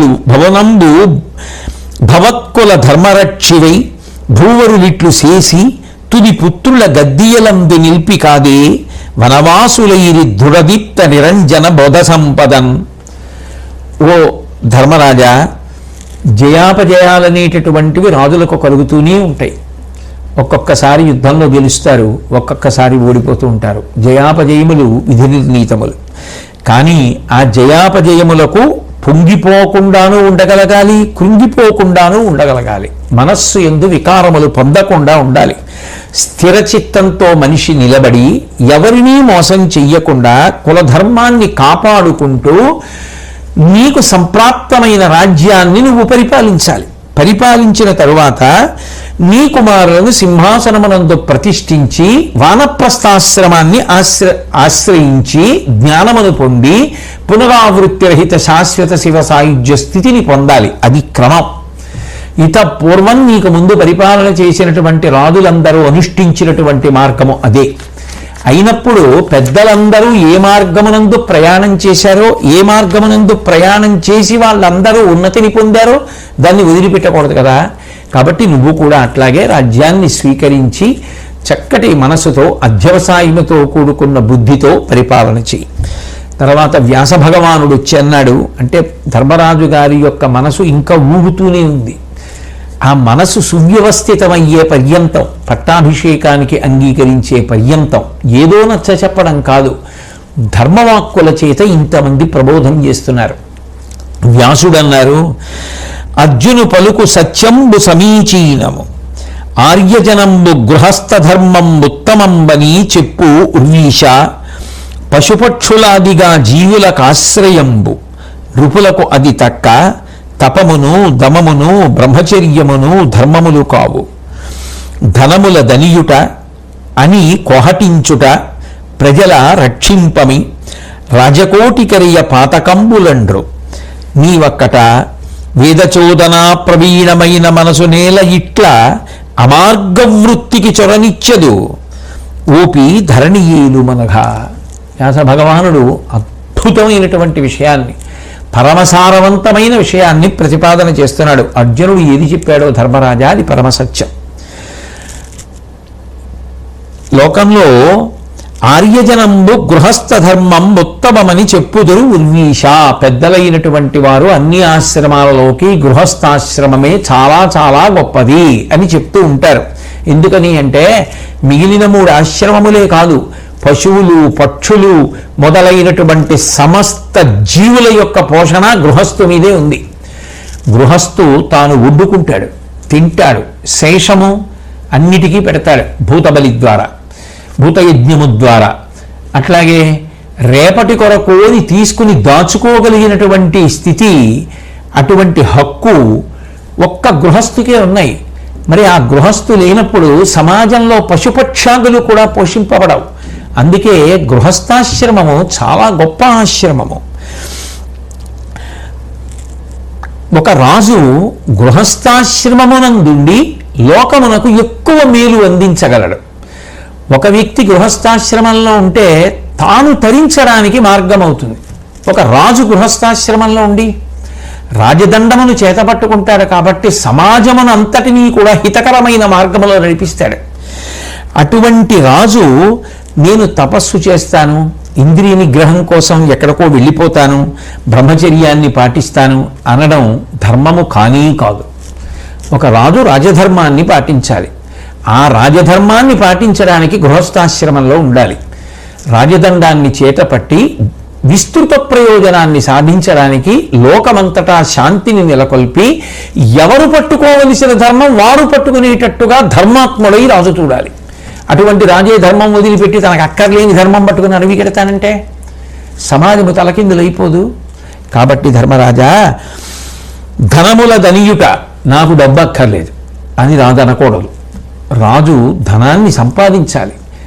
ఎట్లా సంపాదించాడో అట్లాగే ప్రజాక్షేమానికి ఖర్చు పెట్టాలి అని కోహటించుట, యుద్ధం వస్తే భయపడిపోయి పారిపోవడం కూడా రాజుకు ఉండవలసిన లక్షణం కాదు. ధైర్యంతో రాజు యుద్ధం చేయాలి. ప్రజలను రక్షించవలసినటువంటి రాజు రక్షించకుండా వీరు మార్గాలు అనుసరిస్తాను అనడం రాజకోటి కరయ పాతకంబులండ్రు. రాజుకి సంబంధించినంత వరకు పాతకములే. కాబట్టి అటువంటి పనులు రాజులు చెయ్యకూడదు.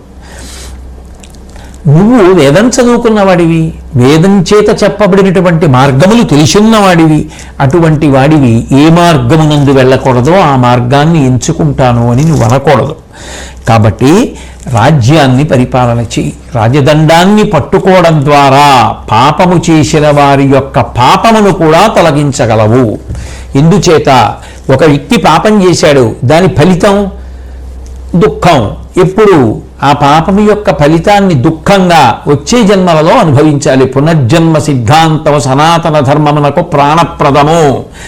ఎవడు ఏ రంగంలో ఉన్నాడో, ఏ సిద్ధాంతాన్ని నమ్ముకున్నాడో వాడు ఆ సిద్ధాంతాన్ని మాట్లాడడం కించిత్ దోషం కాదు. ఒక శాస్త్రవేత్త ఏ సిద్ధాంతాన్ని నమ్ముకున్నాడో ఆ శాస్త్రవేత్త ఆ సిద్ధాంతం గురించే జీవితాంతం పరిశ్రమిస్తాడు. ఒక వ్యక్తి ఏ ధర్మాన్ని అనుష్ఠిస్తున్నాడో ఆ ధర్మమునకు ప్రాణప్రదమైన సిద్ధాంతమేదో ఆ సిద్ధాంతమును ఆ వ్యక్తి నమ్మడం కానీ ఆ వ్యక్తి ఆ సిద్ధాంతము గురించి మాట్లాడటం కానీ దోషము కాదు. అది మర్యాదతో కూడుకున్న విషయం. కాబట్టి అటువంటి ప్రాణప్రదమైన సిద్ధాంతము పునర్జన్మ సిద్ధాంతము కదా. ఆ పునర్జన్మ సిద్ధాంతంలో చేసిన పాపాన్ని అనుభవించాలి కదా. కాలోహి బలవాన్ కర్త సతతం సుఖదుఃఖయో నరాణాం పరతంత్రాణం పుణ్య పాపానుయోగత. చేసిన పాపపుణ్యములకు ఫలితములుగా దుఃఖమును సుఖాన్ని పొందాలి కదా. కానీ ఈ పాపమును పోగొట్టుకోవడానికి మార్గమును కల్పించగలిగిన వాడు రాజొక్కడే. రాజదండమును చేతపట్టి ఉంటాడు కాబట్టి చేసిన పాపమునకు రాజు శిక్ష వేస్తే ఆ శిక్ష అనుభవిస్తే పాపం పోయింది. భగవంతుడి దగ్గర వాడు ఏ పాపము లేనివాడుగా నిలబడడానికి అవకాశం కలిగింది అని చెప్పి శంఖలిఖితులు అనబడేటటువంటి ఇద్దరు అన్నదమ్ముల యొక్క ఉపాఖ్యానాన్ని వ్యాసమహర్షి చెప్పారు. కేవలం అన్నగారి తోటలోకి వెళ్ళి ఓ పండు కోసి అన్నగారు లేనప్పుడు ఆ పండు కోసినందుకు అన్నగారు తిరిగి వచ్చిన తర్వాత నేను లేనప్పుడు నన్ను అడగకుండా కోయడం దొంగతనం కదా. ఈ పాపం పోగొట్టుకోవడానికి రాజు దగ్గరికి వెళ్ళమంటే రాజు ఇష్టం లేకపోయినా కాదు నా పాపం పోవాలి, అన్నగారు లేనప్పుడు అన్నగారి చెట్టు పండు కోయడం దొంగతనం కాబట్టి నా పాపం పోవడానికి దొంగకి ఏ శిక్ష వేస్తావో అది నాకు వేయమంటే 2 చేతులు నరికించాడు రాజు. నరికించిన తరువాత సంతోషంగా తిరిగి వచ్చి అన్నా నేను రాజదండం ద్వారా పాపం పోగొట్టుకున్నానన్నాడు ధర్మరాజా. ఆ తమ్ముడు అప్పుడు వెళ్ళి బాహుగా అని నది ఉంది, అందులో స్నానం చేయమన్నాడు అన్నగారు. ఇవ్వవలసినటువంటి ఆ అర్ఘ్యప్రదానం, ఆ తర్వాత ప్రతిరోజు చేయవలసినటువంటి తర్పణలు, ఇటువంటి వాటి కొరకు ఆ బాహుదా నదిలో స్నానం చేస్తే మళ్ళీ బాహువులు వచ్చేసాయి. అంటే ఎందుకు వచ్చేసాయి అంటే కర్మ సిద్ధాంతము, కర్మ ఫలిత సిద్ధాంతము, పునర్జన్మ సిద్ధాంతము ఎంత ప్రబలమైనవి అన్నది ఒక నది అధిష్టాన దేవత నిరూపణం చేసి అంగీకరించి ఇది పరమసత్యము సుమా అని నిరూపణం చేయడానికి చేసింది. అంటే రాజదండము చేత పాపం పోయింది కదా. ఎప్పుడో అనుభవించవలసిన దాన్ని రాజదండము ద్వారా శిక్ష ద్వారా అనుభవిస్తే పోయింది. కాబట్టి భగవంతుడికి ప్రతినిధిగా రాజు ఉన్నాడు. అటువంటి స్థితి భగవంతుడు ఎవరికి కల్పించాడో వాళ్ళు ఆ పదవి యందు కూర్చుని రాజ్య పరిపాలన చెయ్యాలి. కాబట్టి రాజుగా నువ్వు కూర్చుని రాజదండాన్ని పట్టుకుని రాజ్య పరిపాలన చెయ్యి అని చెప్పి వ్యాస భగవానుడు చెప్పాక శ్రీకృష్ణ భగవానుడు వచ్చి అభిమన్యుడు చనిపోయాడని ఇంత బాధపడుతున్నావే ధర్మరాజా, బాధపడడం వరకు తప్పు కాదు. కానీ నేను ఒక మాట చెప్తాను చూడు, అభిమన్యుడు నిస్సందేహంగా గొప్పవాడు. చాలా చాలా గొప్పవాడు. అంత చిన్న వయస్సులో అంత అరివీర భయంకరమైనటువంటి యుద్ధాన్ని చేశాడు. ఎంత గొప్ప యుద్ధాన్ని చేసినా, ఎంత పౌరుష పరాక్రమాలు పొందినా, ఎంత గొప్ప స్థితిని పొందినవాడైనా, ఎంత కీర్తి సాధించినవాడైనా, ఎంత ఐశ్వర్యాన్ని కూడబెట్టినా, ఎంత రాజ్యాన్ని పొందగలిగినా, ఎన్ని విజయములను పొందినా, ఎంతమంది రాజులను ఓడించినా, తొట్టతొదకు మాత్రం ఈ లోకమునకుండేటటువంటి లక్షణం వాడు తన శరీరాన్ని విడిచిపెట్టి వెళ్ళిపోవలసిందే. శరీరంతో ఉండిపోవడం ఎవరికీ సాధ్యం కాదు. ఎంత కీర్తి పొందని, ఎన్ని సాధించని, ఎన్ని పొందని ఎవరైనా చిట్ట చివర శరీరాన్ని వదిలిపెట్టేస్తాడు. జ్ఞానము చేత ఈ శరీరము నేను కాదు అని తెలుసుకొని వదిలిపెట్టేసి సాక్షిమాత్రంగా చూస్తూ వెళ్ళిపోయిన వాడెవరో వాడు చరమస్థానాన్ని చేరాడు తప్ప ఎవరు ఉండిపోయారు చెప్పు నాకు? ఒక్కొక్కరు ఒక్కొక్కలా వెళ్ళిపోవచ్చుగాక, తొందరగా వెళ్ళిపోయిన వాడు అభిమన్యుడు కావచ్చుగాక. కానీ అంత కీర్తివంతుడు వెళ్ళిపోయాడు, అంత కీర్తివంతుడు వెళ్ళిపోయాడు, అంత బాగా యుద్ధం చేసిన వాడు వెళ్ళిపోయాడు అని నువ్వు అంటున్నావు కదా. అంతకన్నా చాలా బాగా ఉన్నవాళ్ళు కూడా ఉండలేదు, ఎవరు లేరు. వాళ్ళు ఉండాలని కోరుకున్న వాళ్ళు కోటాను కోట్ల మంది, కానీ ఉండడం సాధ్యమైందా? అది ప్రకృతి నియతి, అది ఈశ్వర శాసనం. వెళ్ళిపోతారంతే శరీరాన్ని విడిచిపెట్టి అని పరమాద్భుతమైనటువంటి రీతిలో ఆ షోడశరాజుల యొక్క చరిత్రని పరమ సంక్షిప్తంగా ఆవిష్కరించాడు. ఆవిష్కరిస్తూ మరుత్తుడు, సుహోత్రుడు, అంగుడు, శిబి, శ్రీరాముడు, భగీరథుడు, దిలీపుడు, మాంధాత, యయాతి, అంబరీషుడు, శిశిబిందుడు, గయుడు, రంతిదేవుడు, భరతుడు, పృథుచక్రవర్తి, పరశురాముడు, వీళ్ళందరూ ఎటువంటి రాజులు! ఎంత కీర్తి గణించారు, ఎంత రాజ్యాన్ని పొందారు, ఎన్ని యజ్ఞాలు చేశారు, ఎన్ని యాగాలు చేశారు, ఎంత హవిస్సు ఇచ్చారు, ఎంత గొప్పగా పరిపాలించారు, ఎంత ఆదర్శమూర్తులు, ఎంత సంపాదించారు, ఎంత వితరణ చేశారు, ప్రజలని కన్నబిడ్డల్లా పరిపాలించారు. వాళ్ళు లేకపోతే మేము ఎక్కడ ఉంటాం, ఎలా ఉంటామని ప్రజలు ఆక్రోశించారు. అయినా వాళ్ళు ఉండిపోయారా భూమి మీద? వెళ్ళిపోలా. కాబట్టి ధర్మరాజా, అది ప్రకృతి నియతి. లోకంలో అది ఈశ్వరుడు విధించినటువంటి శాసనం. ఎవరైనా వెళ్ళిపోవలసిందే. కాబట్టి నువ్వు దానికి ఇంత వగచి ఏ కర్తవ్యం నువ్వు చెయ్యాలో దాని యందు విస్మృతి పొందకూడదు. కాబట్టి నువ్వు పట్టాభిషిక్తుడవై రాజ్య పరిపాలన చెయ్యవలసినది అని చెప్పి ప్రాయశ్చిత్త కర్మల గురించి వ్యాస భగవానుడు మాట్లాడాడు. లేదు, మన వలన ఒక దోషం జరిగింది అనుకుంటే ఆ దోషాన్ని పోగొట్టుకోవాలి అనుకున్నప్పుడు ప్రాయశ్చిత్త కర్మ, పరితాపమును మించిన ప్రాయశ్చిత్తమేమున్నది, పశ్చాత్తాపమును మించిన ప్రాయశ్చిత్తమేమున్నది. కాబట్టి ప్రబలమైన దోషములు, చెయ్యకూడని దోషములు, మహాపాతకములు ఇలాంటివి చేస్తే వాటి నుంచి వినిర్ముక్తులు కావాలనేటటువంటి ఆర్తి పొందితే మళ్ళీ ఏ కర్మలను చేసి వినిర్ముక్తులు కావచ్చు అన్న విషయాన్ని వ్యాస భగవానుడు ధర్మరాజుకి ప్రాయశ్చిత్త కర్మల రూపంలో చెప్పి ఆ ధర్మరాజుని అనుగ్రహించాడు. ఆ తర్వాత ధర్మరాజు గారు వీళ్ళందరి యొక్క మాటలు విన్న తర్వాత ప్రహృష్టమైనటువంటి మనసు కలిగినటువంటి వాడయ్యాడు. అటువంటి స్థితిని పొంది వ్యాసాదులందరికీ కూడా ప్రదక్షిణం చేసి వాళ్ళకి నమస్కారాలు చేసి ఈ భూభారమును నిర్వహించడానికి వారందరి నుండి అనుమతిని పొందాడు. అంటే పెద్దల నుండి అనుమతిని పొందడం, పెద్దల యొక్క ఆశీర్వచనాన్ని పొందడం కార్యక్రమ సాఫల్యమునకు హేతువులు. కాబట్టి వాళ్ళ దగ్గర ఆశీస్సులు పొందాడు. వాళ్ళందరూ కూడా తమ తమ స్థానములకు వెళ్ళిపోయాడు. వెళ్ళిపోయిన తరువాత శ్రీకృష్ణ పరమాత్మ వచ్చి కొందరు రాజులు యుద్ధంలో ఓడిపోయినటువంటి వారు, అక్కడక్కడ దాక్కున్నవారు, ఇప్పుడు నువ్వు పట్టాభిషిక్తులు అవుతున్నావు కాబట్టి ఒకసారి వచ్చి నిన్ను కలుసుకోవాలనుకుంటున్నారని చెప్తే తప్పకుండా వాళ్ళని కలుస్తానని చెప్పి ధర్మరాజు గారు అంగీకరించాడు. వాళ్ళందరూ కూడా వచ్చి దర్శనం చేసుకుని మైపూతలు, వస్త్రాలు మొదలైనటువంటివి సమర్పించి, మణులు, బంగారము, ఏనుగులు, గుర్రాలు ఇటువంటివి ధర్మరాజు గారికి సమర్పించి ఆయనని సంతోషపెట్టారు. ఆయన కూడా కానుకలను స్వీకరించాడు. నక్షత్రముల మధ్యలో చంద్రుడు ఎలా ప్రకాశిస్తూ ఉంటాడో అట్లా ప్రకాశించాడు. ఆ పట్టాభిషిక్తులు కావలసినటువంటి రోజు రానే వచ్చింది. ధర్మరాజు గారు పరమానందాన్ని పొందాడు. లోకమంతా శాంతి పొందింది. అజాతశత్రువు మహానుభావుడు ఇటువంటి ధర్మాత్ముడు రాజు అవుతున్నాడని సంతోషించారు. తెల్లని పూలదండలు, వస్త్రాలు, నగలు మొదలైనటువంటివన్నీ ధరించాడు ధర్మరాజు. అవి ధరించడానికి ముందు ప్రతిరోజు ప్రాతకాలంలో చేయవలసినటువంటి విహిత కర్మలు ఏముంటాయో అటువంటి విహిత కర్మలన్నీ నెరవేర్చాడు. తర్వాత 16 తెల్లని గుర్రములను పూంచినటువంటి రథాన్ని ఎక్కాడు. చంద్రబింబం విడుతోందా అన్నట్టుగా ఉంది ఆ రథం. అటువంటి రథం మీద వెడుతుంటే సారథ్యంబు వహింప భీముడు సితక్షత్రంబు గాంధీవి సెల్వారం పట్టగా చామరల్ కవలిడన్ హారిప్రభంబయ్యే అత్తేరం దేవుడు అగ్నిపంచకము వేదిం పొల్చునట్లొప్పి అంభోరాసి ధ్వనివోలే తూర్య నికరంబుల్ మ్రోసె నొక్కుమ్మడిన్.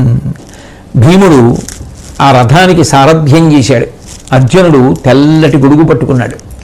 ధర్మరాజు గారు రథంలో కూర్చున్నాడు. నకుల సహదేవులు ఇద్దరూ రెండు వైపులా నిలబడి చామరం వేస్తున్నారు. 5 పాండవులు అలా 16 తెల్ల గుర్రములు పూంచబడినటువంటి రథంలో వెడుతుంటే పంచాగ్నులు వెడుతున్నాయా అని అనిపించిందిట. ధృతరాష్ట్రుడు గాంధారి ఒక పల్లకీలో వెనకాతల వస్తున్నారు. ఆ తర్వాత శ్రీకృష్ణ భగవానుడు వస్తున్నాడు. ఆ శ్రీకృష్ణ భగవానుడు సాత్యకితో కలిసి వస్తున్నాడు. ఆ తర్వాత రథం మీద మిగిలినటువంటి రాజులు వస్తున్నారు. ఆ పక్కనే పల్లకీలో కుంతీదేవి మొదలైనటువంటి అంతఃపుర స్త్రీలు వస్తున్నారు. ఆ వెనక యూచ్చుడు వస్తున్నాడు. మిగిలినటువంటి విధురాజులందరూ కూడా బయలుదేరి వస్తున్నారు. వాళ్ళందరూ కూడా మార్గంలో ఉత్సాహంగా బయలుదేరి ఆ పట్టాభిషేక కార్యక్రమానికి వస్తున్నారు. దిరదంబుల నరదంబుల తురగంబుల కాల్బలముల తూర్యంబుల సీగిరులన్ గొడుగుల పడగల పరిస్ఫురితమయ్యనతని పయనంబు కడుం.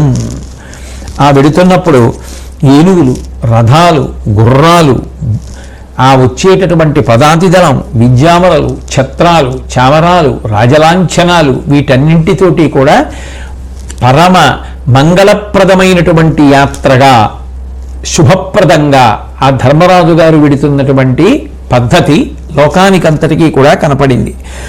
ఒక పక్క రాజుని పొగిడి జీవించేటటువంటి వందులు అనబడేటటువంటి వారు రాజుని కీర్తిస్తున్నారు. రాజుగారి వంశాన్ని కీర్తించేటటువంటి మాగధులు అనబడేటటువంటి వారు రాజవంశాన్ని కీర్తిస్తున్నారు. వేద పండితులు వేదగానం చేస్తున్నారు. ప్రయాణం మెల్లగా సాగుతూ ముందుకు నడుస్తోంది. ఆ హస్తినాపురంలో ఎక్కడ చూసినా కూడా అరటి స్తంభాలు కట్టారు, పూలదండలు కట్టారు, అరటి బూజలు కట్టారు, పూర్ణ కలశాలు స్థాపించారు, రంగవల్లులు తీర్చారు, కర్పూరంతో ముగ్గులు పెట్టారు, చక్కగా కస్తూరితో కళాపీ చల్లారు, వేలాడుతున్నటువంటి పూల దండలు, పూల గుత్తులు పెట్టారు. వృద్ధుల నుంచి బాలుర వరకు అందరూ శ్రేష్టమైనటువంటి వస్త్రములను ధరించి చందనాదులను అలదుకుని ఎంతో సంతోషంతో మేడలెక్కి ధర్మరాజు గారు ఆ మార్గంలో వెడుతుండగా చూసి పరమానందపడిపోతున్నారు. ముత్యాలతో కూడినటువంటి నలిగిపోని పూలు అక్షతలుగా పైనుంచి అందరూ చల్లుతుంటే అవన్నీ చూస్తూ ధర్మరాజు గారు ఎంతో సంతోషాన్ని పొందుతూ ఆ పట్టాభిషేకానికి పయనమై వెడుతున్నాడు. ప్రజలందరూ కూడా ధర్మరాజు గారి యొక్క గుణగణములను చెప్పుకుంటున్నారు. అది కావలసింది. ఒక వ్యక్తికి పట్టాభిషేకం అవుతుంటే అందరూ అంత సంతోషాన్ని పొందాలి. ఇటువంటి మహానుభావుడికి రాచరికం దక్కింది. ఈయన వల్ల మనందరం సుభిక్షంగా ఉంటాం, సంతోషంగా ఉంటాం. దయ కలిగినటువంటి వాడు, ప్రేమ కలిగినటువంటి వాడు. మన కష్టం తన కష్టంగా భావిస్తాడు, మన సుఖం తన సుఖంగా భావిస్తాడు. తనకంటూ కష్టం, తనకంటూ సుఖం లేనివాడు అని ప్రజలు ఆనందపడాలి. గుణములను తలుచుకొని పొంగిపోవాలి. ఎంత ఉత్తమ గుణములు కలిగినవాడు అని గుణములను కీర్తించేటట్టుగా ఆయన యొక్క చారిత్రం ఉండాలి. అటువంటి స్థితిని పొందిన రాజెవరో ఆ రాజు పరమకీర్తివంతుడు. ధర్మరాజు గారు ఆ కోవకు చెందినవాడు. అందుకే ప్రజలు ఆ ధర్మరాజు గారి యొక్క గుణములను కీర్తిస్తున్నారు.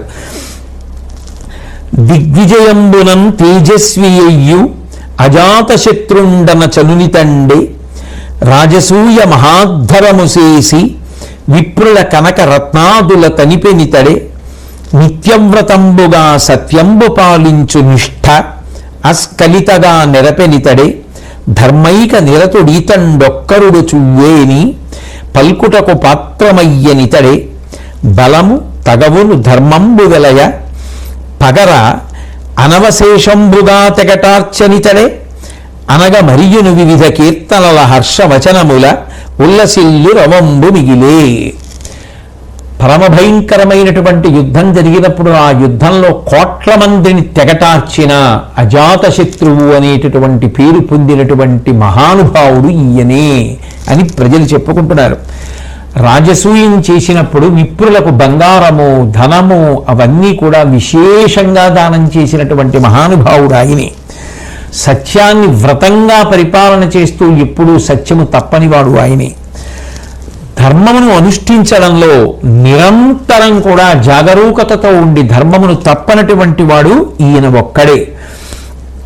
శత్రువులను నిశ్శేషంగా ఒక్కడు కూడా మిగలకుండా సంహరించినటువంటి వాడు ఈయనే అని ప్రజలందరూ కూడా ఆయన యొక్క గుణగణములను ప్రస్తుతి చేస్తుంటే అందరూ వింటూ ఉండగా పరమ సంతోషంతో కుంతి ధర్మరాజు గారి యొక్క సోదరులు వింటూ ఉండగా ఆ రథం ముందుకి నడిచి వెళ్ళిపోతోంది. మంగళవాద్యాలు చేతులలో ధరించినటువంటి శుభప్రదమైనటువంటి రూపములు కలిగినటువంటి వ్యక్తులు ముందు వెడుతున్నారు. పుణ్యస్త్రీలు ముందు నడిచి వెడుతున్నారు. ఆ గజశాల దగ్గరికి వచ్చిన తరువాత ఆ రథం దిగి పురోహితుడైనటువంటి ధౌమ్యుడు ముందు నడుస్తుండగా ధృతరాష్ట్రాదులతో కలిసి అంతఃపురంలో ప్రవేశించి తమ యొక్క కులదైవాన్ని అర్చించిన తరువాత ధర్మరాజు గారు వెలుపలికి వచ్చి దేవతల యొక్క పూజలు చేయించి అర్హులైన వారందరికీ కూడా ఆసనాలు ఏర్పాటు చేసి బ్రాహ్మణులను దర్శించుకొని వారికి గోవులు రత్నములు బంగారము ధనము మొదలైనటువంటివి విశేషంగా దానం చేసి ఆశీస్సుల యొక్క ధ్వనుల చేత శంఖము తప్పెట తాళము మృదంగము వేణువు ఇత్యాది మంగళ ధ్వనులు ఆకాశము వరకు పరివ్యాప్తమై ఉండగా అంత గొప్పగా అందరూ పరమ సంతోషాన్ని పొంది ఉన్నటువంటి స్థితిలో ధర్మరాజు గారు పట్టాభిషిక్తుడవడానికి వేదిక మీదకి వచ్చి నిలబడినటువంటి తరుణంలో అందరూ కూడా పరమ నిశ్శబ్దమయ్యారు. అటువంటి స్థితిలో చార్వాకుడు అనబడేటటువంటి ఒక రాక్షసుడు బ్రాహ్మణ రూపాన్ని పొంది వచ్చి ఆ ధర్మరాజును ఉద్దేశించి అన్నాడు, వినుము నరేంద్ర, సర్వమగు విప్రజనంబును కూడి నన్ను పంచిన విధము ఈతడేటిపతి చేసిన పాపము పెద్ద చంపుచో జనకుడు భ్రాత పుత్రులను శంక ఒకించుకలేదు సద్గురుండనియడి కొంకు బుద్ధి ఇసుమంతయు పుట్టదు వీని కాల్పనే. బ్రాహ్మణులందరూ పంపిస్తే నేను వచ్చి మాట్లాడుతున్నాను ధర్మరాజ. యుద్ధం చేసేటప్పుడు తండ్రిని కానీ తాతని కానీ మేనమామని కానీ బంధువులని కానీ స్నేహితులను కానీ చూడకుండా దయారహితుడవై అందరినీ తెగటార్చినటువంటి వాడివి, విద్య నేర్పినటువంటి గురువు అని కూడా చూడకుండా అబద్ధం చెప్పి గురువు యొక్క సంహారమునకు కారణమైనటువంటి వాడివి. ఇటువంటి వాడికి రాజ్యాభిషేకమా, ఇటువంటి వాడికి పట్టాభిషేకమా అని అడగమని నన్ను బ్రాహ్మణులందరూ పంపించారు. వీన్ని కాల్సనా, ఇటువంటి వాడికి రాజ్యాధికారం అని అడగమన్నారు అన్నాడు. అనేటప్పటికీ ఆ చుట్టుపక్కల ఉండేటటువంటి బ్రాహ్మణులందరూ కూడా ఆశ్చర్యపోయి మేమిప్పుడు వీడిని పంపించాం, వీడిని మేమిప్పుడు ఇటువంటి మాటలు అన్నామని చెప్పి వాళ్ళందరూ కూడా కోపంతో కన్నులు ఎర్రబారుతుండగా హుంకారం చేశారు. ఆ హుంకారం చేసేటప్పటికి ఆ వచ్చిన చార్వాకుడు అనబడేటటువంటి రాక్షసుడు వాళ్ళ యొక్క ఆ హుంకారమునకే మరణించి నేల కూలిపోయాడు. కూలిపోయిన తరువాత ధర్మరాజు గారు సోదరుడు సంతోషించారు. అప్పుడు శ్రీకృష్ణ భగవానుడు ఆ చార్వాకుని యొక్క రహస్యాన్ని చెప్తూ, వీడు ఒక రాక్షసుడు, దుర్యోధనుడికి స్నేహితుడు, కృతయుగంలో ఇదే పేరుతో ఆ గొప్ప తపస్సు చేసి బ్రహ్మగారి యొక్క అనుగ్రహాన్ని పొంది సమస్త ప్రాణుల వలన భయం లేకుండా ఉండేటట్లు వరం అడిగాడు. ఎంతకాలం నువ్వు బ్రాహ్మణులకు ఇష్టము లేని పనులు చేయకుండా ఉంటావో అంతకాలము నువ్వు అటువంటి స్థితినే పొందుతావు, అంటే అన్ని ప్రాణుల చేత భయం పొందకుండా ఉంటావని అన్నారు. వీడు దుర్యోధనుడికి స్నేహితుడు, ఇవాళ నువ్వు రాజు అవడం వాడికి ఇష్టం లేదు. అందుకని పూర్వం వాడికి ఎవరూ పిలిచి చెప్పని మాటలు ఏమున్నాయో అవి బ్రాహ్మణులు చెప్తే చెప్పానని చెప్పాడు. బ్రాహ్మణులకు అయిష్టమైన పని చేశాడు కాబట్టి వాళ్ళు గర్హిస్తూ వీడిని ధిక్కారముతోటి హుంకారముతోటి చూస్తే నశించిపోయాడు. కాబట్టి దానికి నువ్వంత ప్రాధాన్యత ఇవ్వవలసిన అవసరం లేదని చెప్తే సంతోషించి ఆ ధర్మరాజు గారు పరమానందంగా పట్టాభిషేకాన్ని పొందడానికి అంగీకరించి కూర్చున్నాడు. తూర్పు ముఖంగా కూర్చున్నాడు. ఆ బంగారు పీఠం మీద సాత్యకి, శ్రీకృష్ణుడు మొదలైనటువంటి వారందరూ కూర్చున్నారు. కుడియడమల భీముడు, అర్జునుడు కూర్చున్నారు. అలాగే ఆ వెనక పక్కన నకులుణ్ణి, సహదేవుణ్ణి కూర్చోపెట్టారు. కుంతీదేవి, కృష్ణుడు, ధృతరాష్ట్రుడు, విదురుడు, ధౌమ్యుడు, గాంధారి, యూత్సుడు, ధృతరాష్ట్రుడు వీళ్ళందరూ కూడా కూర్చునున్నారు. శ్రీకృష్ణుడు ఆ కృపాచార్యుల వారిని తీసుకొచ్చి ధర్మరాజు గారికి దర్శనం కల్పించారు. కృపాచార్యుడి పట్ల ధర్మరాజుకు కూడా నిజానికి కొంత సుహృద్భావం ఉంది. ఎందుకంటే ఉండడం అంటే కౌరవపక్షంలో ఉండి యుద్ధం చేశాడు, కానీ ఎప్పుడెప్పుడు ధర్మం గురించి ప్రస్తావన వస్తే అప్పుడప్పుడు ధర్మాన్ని సమర్థిస్తాడు, అప్పుడప్పుడు పాండవుల పక్షాన నిలబడతాడు. ఎన్నో పర్యాయములు కర్ణుడిని కూడా విమర్శించాడు, నువ్వు పాండవులను చంపలేవని చెప్పాడు. అన్నిటినీ మించి ఆయన పరీక్షిత్ మహారాజు గారికి గురువుగా నిలబడినటువంటి వాడు. అతిరథుడు అని, అతిరథులలో శ్రేష్ఠుడు అని ఉద్యోగ పర్వంలో భీష్మాచార్యుల వారు ప్రస్తుతించారు.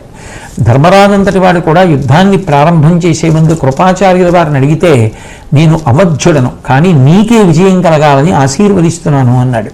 అంటే కృపాచార్యుల వారికి ధర్మపక్షపాతం ఉంది. అందుకే కృపాచార్యుడంటే ధర్మరాజుకి ప్రేమ ఉంది. అందుకే కృపాచార్యుణ్ణి శ్రీకృష్ణ భగవానుడు తీసుకొస్తే కృపాచార్యుణ్ణి ధర్మరాజు చూశాడు, చాలా సంతోషించాడు. ఆయన కూడా పట్టాభిషేకంలో పాల్గొన్నాడు. అప్పుడు ధర్మరాజు గారు తెల్లని పువ్వులని, అక్షతల్ని, బంగారాన్ని, వెండిని, భూమిని స్పృశించాడు. తదనంతరం పట్టాభిషేక మహోత్సవం ప్రారంభమైంది. ధౌమ్యుడు ఈశాన్య దిక్కున పల్లంగా ఉన్నటువంటి ప్రదేశంలో ఇది వేదిక అని చెప్పి తీసుకెళ్లి అక్కడ కూర్చోపెట్టి నవరత్నాలు పొదిగినటువంటి బలమైనటువంటి కాళ్ళు కలిగినటువంటి భద్రపీఠం మీద పులితోలు పరిచి అలంకరించి బంగారు దండలతో కూడుకున్నటువంటి శ్రేష్టమైనటువంటి ఒక శంఖాన్ని తీసుకొచ్చి అక్కడ పెట్టి యజ్ఞార్థం తీసుకొచ్చినటువంటి దర్భల చేత సంస్కరింపబడినటువంటి స్థలంలో దాన్ని ఉంచి తదనంతరం బంగారము, మట్టి, వెండి, మణులు మొదలైనటువంటివన్నీ గంగాజలంలో నింపి ఆ గంగాజలాన్ని కలశలో పోసి రత్నాలతోటి, శుభప్రదమైన వృక్షముల యొక్క చిగుళ్లతోటి, బెరళ్లతోటి, ఔషధులతోటి, పంచగవ్యాలతోటి మంత్రపూతంగా సంస్కరించి ఆ సంస్కరించినటువంటి ఆ మంత్రపూరితమైనటువంటి జలకలశని ఎత్తి శ్రీకృష్ణ భగవానుడు సాక్షాత్తుగా ఆ ద్రౌపదీదేవి ధర్మరాజు గారి యొక్క పక్కన కూర్చుని ఉండగా ఆ శంఖంతో ఆ నీరు పోసి ఈ భూమికంతటికి నువ్వు అధిపతివి, ఇక నుంచి నువ్వు పరిపాలన చెయ్యమని ధర్మరాజుని అభిషిక్తుణ్ణి చేశాడు. ధర్మరాజు నిర్మలమైనటువంటి మనసు కలిగినటువంటి వాడై ఎంతో సంతోషాన్ని పొందాడు.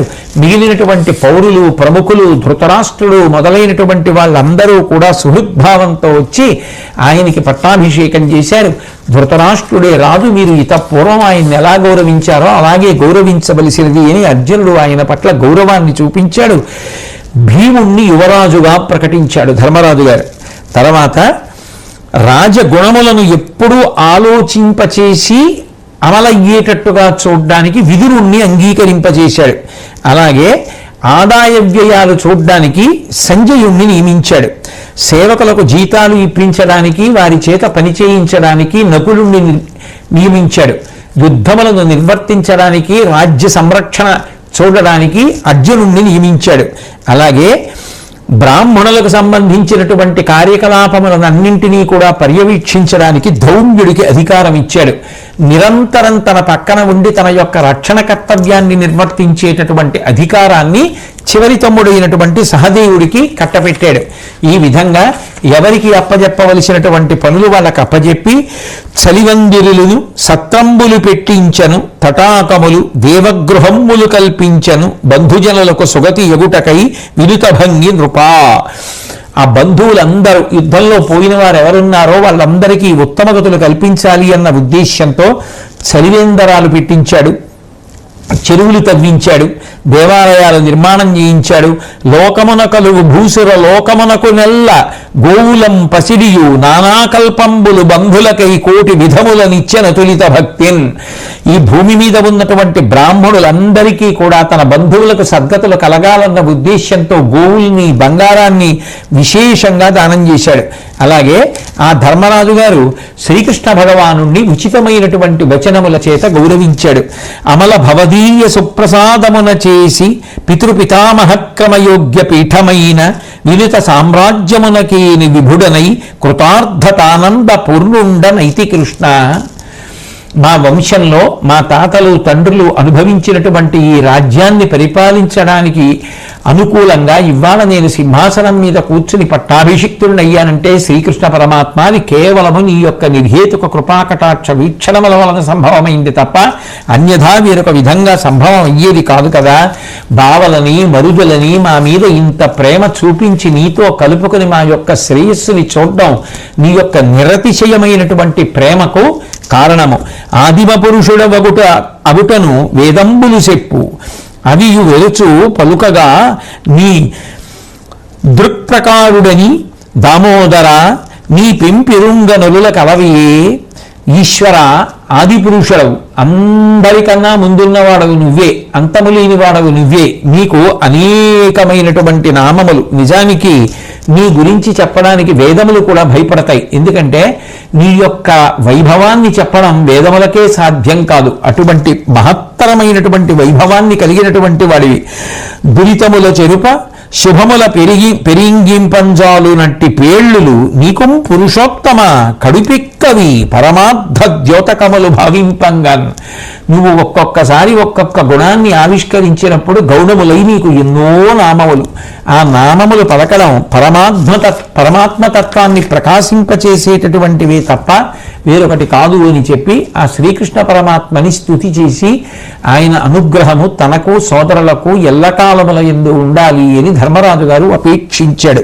తదనంతరం బహురత్నమయ ఘన ప్రాసాద మండప దాస దాసీ జనోద్భాసితంబు తత్తుల్య వైభవ తదధిక ధనధాన్య ముఖ వస్తు సంచయ సుఖకరంబు కిన్నెరవల్లభ గృహ సమానత్వ మహావిభూతి స్ఫురణాంచితంబు సర్వ సంపత్స్ఫూర్తి చారు వామాక్షి ప్రచార సంశోభిత స్థల చయంబు అయినవాని రారాజు అనిలుజనకు దుససేను మందిరము పార్థునకు వరుసతోడ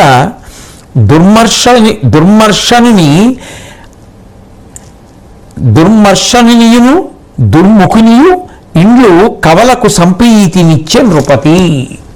అనేకమైనటువంటి మణులతోటి రత్నాలతోటి సేవకులతోటి సేవకురాండ్రతోటి ఆ కుబేరుడి యొక్క భవనం ఎలా ఉంటుందో అంత ఐశ్వర్యంతో కూడుకున్నది, అంత వస్తు సముదాయంతో ధనధాన్యాలతోటి ప్రకాశించేటటువంటి దుర్యోధనుడి యొక్క గృహాన్ని భీమసేనుడికి ఇచ్చాడు. అలాగే అనిలుజనకు ఇచ్చి దుస్ససేను మందిరము పార్థునకును. దుశ్శాసనుడు ఇంతకాలం నివసించినటువంటి మందిరాన్ని అర్జునుడికి ఇచ్చాడు.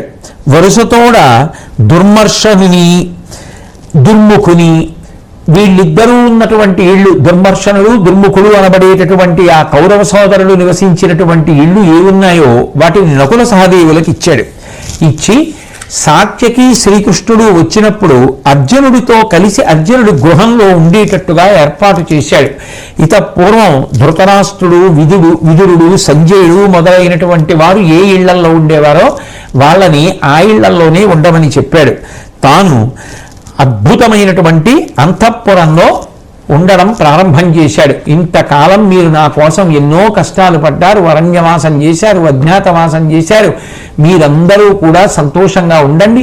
కానీ రాజు చూడవలసినటువంటి 6 రకములైనటువంటి కర్తవ్యములను చూస్తూ ప్రజలందరూ సుభిక్షంగా సంతోషంగా క్షేమంగా ఆనందంగా ఉండేటట్టుగా నిరంతరము శ్రద్ధని ఉంచండి అని చెప్పి సోదరులకు చెప్పాడు.